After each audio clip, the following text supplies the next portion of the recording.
ാണ് ബാക്കിയുള്ളത്. ആ സമയത്ത് എന്താണ് ഇംഗ്ലണ്ട് അർജന്റീന ടീമുകളുടെ ഈ ലോകകപ്പിലെ പ്രകടനം എന്ന് നമുക്ക് നോക്കാം. ആ രീതിയിലൊരു താരതമ്യം ഈ സെമി ഫൈനലിൽ നമ്മൾ നടത്തുമ്പോൾ ആർക്കാണ് മുൻതൂക്കം എന്ന് പറയാൻ കഴിയുന്നുണ്ടോ എന്ന് വളരെ പെട്ടെന്ന് നമുക്ക് നോക്കാം. അത് ഫസ്റ്റ് കാർഡ് വരുമ്പോൾ നമുക്ക് നോക്കാം അർജന്റീനയും ഇംഗ്ലണ്ടും ഏത് രീതിയിൽ താരതമ്യം ചെയ്യുന്നു എന്നുള്ളത്.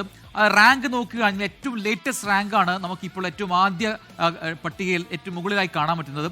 അവിടെ അർജന്റീന 3rd റാങ്കിങ്ങിലാണ് ഫിഫ റാങ്കിങ്ങിൽ, ഇംഗ്ലണ്ട് 4ാം റാങ്കിലുമാണ്. അപ്പം 3-4 റാങ്കിലുള്ള രണ്ട് ടീമുകൾ തമ്മിൽ മാറ്റുരയ്ക്കുന്നു എന്ന പ്രത്യേകത ഈ മത്സരത്തിനുണ്ട് എന്നുകൂടി ഓർക്കുക. മാത്രവുമല്ല, വേൾഡ് കപ്പിൽ ആദ്യമായിട്ടാണ് 1, 2, 3, 4 സ്ഥാനങ്ങളിലുള്ള ടീമുകൾ സെമിയിലേക്ക് എത്തുന്നത് എന്നത് പ്രത്യേകതയാണ്. അപ്പോൾ 3-4 ടീമുകൾ തമ്മിലുള്ള മത്സരം.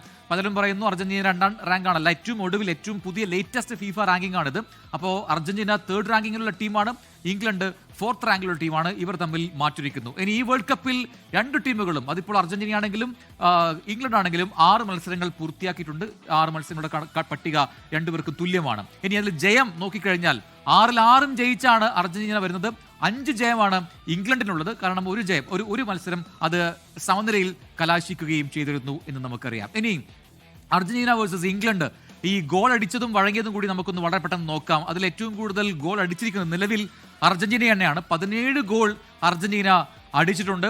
അതിൽ 13 ഗോൾ ഇംഗ്ലണ്ടും അടിച്ചിട്ടുണ്ട്. അപ്പോൾ ആ ഗോൾ അടിക്കുന്ന കാര്യത്തിലൊന്നും വല്ല കാര്യം. ഇവരും മുഖാമുഖം വരുമ്പോൾ ഏതൊക്കെ ഫാക്ടേഴ്സ് വിജയത്തിന് വഴിയൊരുക്കുന്നു എന്നുള്ളതാണ്. ഇനി എന്തായാലും ഈ താരതമ്യത്തിലൊരു ഒരു പഠനം അത് രസകരമാണെന്ന് തോന്നിക്കൊണ്ടാണ് ഈ കാർഡ് പ്രേക്ഷകരൊക്കെ തന്നത്. അതുപോലെ തന്നെ എത്ര ഗോൾ വഴങ്ങി എന്നുള്ളത് നോക്കാം. അതിലാണ് നമ്മൾ അതിശയിക്കുന്ന ഒരു കാര്യമുള്ളത്. രണ്ട് ടീമുകളും 6 ഗോൾ വീതം വഴങ്ങിയിട്ടുണ്ട് എന്ന് പറയുമ്പോൾ അവരുടെ ഡിഫൻസ് ഏതാണ്ട് ഈക്വൽ സ്ട്രെങ്ത്തിലുള്ളതാണ് എന്ന് മനസ്സിലാക്കാം. പക്ഷേ ഒരു രീതിയിലുള്ള താരതമ്യങ്ങളും ഈ സെമി ഫൈനലിൽ നമ്മൾ നടത്തിയിട്ട് കാര്യമില്ല. കാരണം ഇത് ജീവൻ മരണ പോരാട്ടമാണ്. മത്സരിക്കുക, ജയിക്കുക, ഫൈനലിലേക്ക് മുന്നേറുക, ഇത് മാത്രമായിരിക്കും ഇരു ടീമുകളുടെയും മുന്നിലുള്ള ഏക ലക്ഷ്യം. ഇനി ഇരു ടീമുകളും നേർക്കുനേർ വന്നപ്പോൾ എന്തൊക്കെ സംഭവിച്ചിട്ടുണ്ട് ഇതിനോടകം എന്നുകൂടി നമുക്ക് നോക്കാം. അർജന്റീന വേഴ്സസ് ഇംഗ്ലണ്ട്, ഇതിനോടകം നേർക്കുനേർ വന്ന മത്സരങ്ങൾ 14 മത്സരങ്ങളാണ്. അർജന്റീന അതിൽ 6 ജയിച്ചിട്ടുണ്ട്. ഇംഗ്ലണ്ട് ജയിച്ചത് 3 മാത്രമാണ്. അപ്പം 3 ജയം അധികം അർജന്റീനയ്ക്കുണ്ട്. മാത്രവുമല്ല 5 കളി, ഈ രീതിയിൽ 5 കളികൾ സമനിലയിൽ പിരിഞ്ഞിട്ടുമുണ്ട് എന്ന് ഓർക്കുമ്പോൾ ഏതാണ്ട് തുല്യ ശക്തികൾ തന്നെയാണ്. പക്ഷേ വിജയത്തിന്റെ എണ്ണം നോക്കുമ്പോൾ മാത്രം അർജന്റീന ഒരു മുൻപന്തിയിലുണ്ടെന്ന് പറയാം. പക്ഷേ ടീമുകളെല്ലാം മാറിയിട്ടുണ്ട്.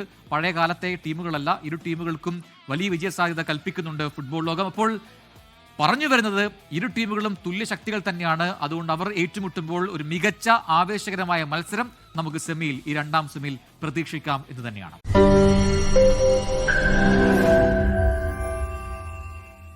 ലോകത്തെവിടെയായാലും ഏത് സമയത്തും 24 വാർത്തകളും ഓഗ്മെന്റഡ് റിയാലിറ്റി പാക്കേജുകളും എക്സ്പ്ലെയിനറുകളും വിശദമായി കാണാൻ ഞങ്ങളുടെ യൂട്യൂബ് ചാനൽ നിങ്ങൾക്ക് സബ്സ്ക്രൈബ് ചെയ്യാം.